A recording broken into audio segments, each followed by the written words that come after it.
Good evening, all of you from Ashok Bhardwaj. Welcome to again new GK class. Student, don't waste time. Now hurry up. Now look at today's most important GK question. Question number first. Visakhapatnam जिले का लांबासिंगी गांव दक्षिण भारत का कश्मीर कहलाता है, क्योंकि दक्षिण भारत की एकमात्र ऐसी जगह है जहां बर्फबारी होती है। Isn't that so? Move on to the next question. Question number 2. Japan की राजधानी टोक्यो दुनिया का सबसे बड़ा शहर के साथ साथ दुनिया का सबसे ज्यादा आबादी वाला शहर भी है। टोक्यो की आबादी करीब 37 मिलियन है। क्लियर? नेक्स्ट क्वेश्चन की तरफ बढ़ते हैं। Question number 3. अर्जेंटीना का साल्टा रेल मार्ग दुनिया के सबसे ऊंचे रेल रूटों में से एक है। इस रेल रूट पर चलने वाली ट्रेन को ट्रेन टू क्लाउड कहा जाता है, क्योंकि यह ट्रेन बादलों को चीरते हुए आगे बढ़ती है। Isn't that so? Next question number 4. Bihar का सबसे ज्यादा शिक्षित जिला रोहतास को माना जाता है। वहीं बिहार का सबसे अमीर जिला पटना है और सबसे गरीब शिवहर है। Clear? Move to the next question number 5. दुनिया में सबसे ऊंची गणेश की मूर्ति भारत में नहीं बल्कि थाईलैंड में बनी है। क्लियर? नेक्स्ट क्वेश्चन की तरफ बढ़ते हैं। Question number 6.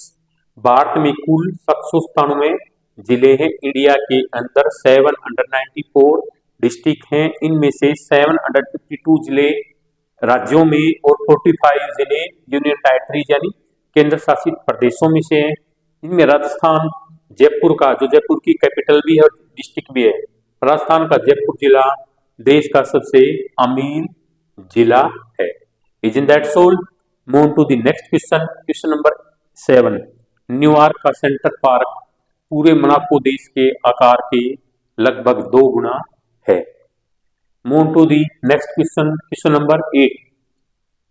दालचीनी की उत्पत्ति श्रीलंका से मानी जाती है और प्राचीन समय में इसे इतना मूल्यवान माना जाता था, किसको? दालचीनी को एंशियंट टाइम इतना कॉस्टली माना जाता था कि इससे राजाओं और देवताओं को भी भेंट किया जाता था और इतनी दुर्लभ और महंगी थी कि इसका व्यापार सोने और अन्य कीमती धातुओं के बराबर होता था। किसको?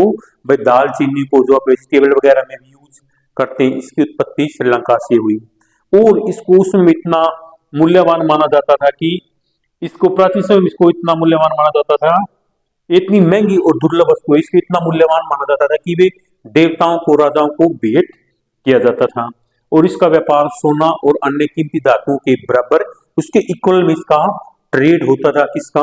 दालचीनी का। Is that solved? Move to the next question number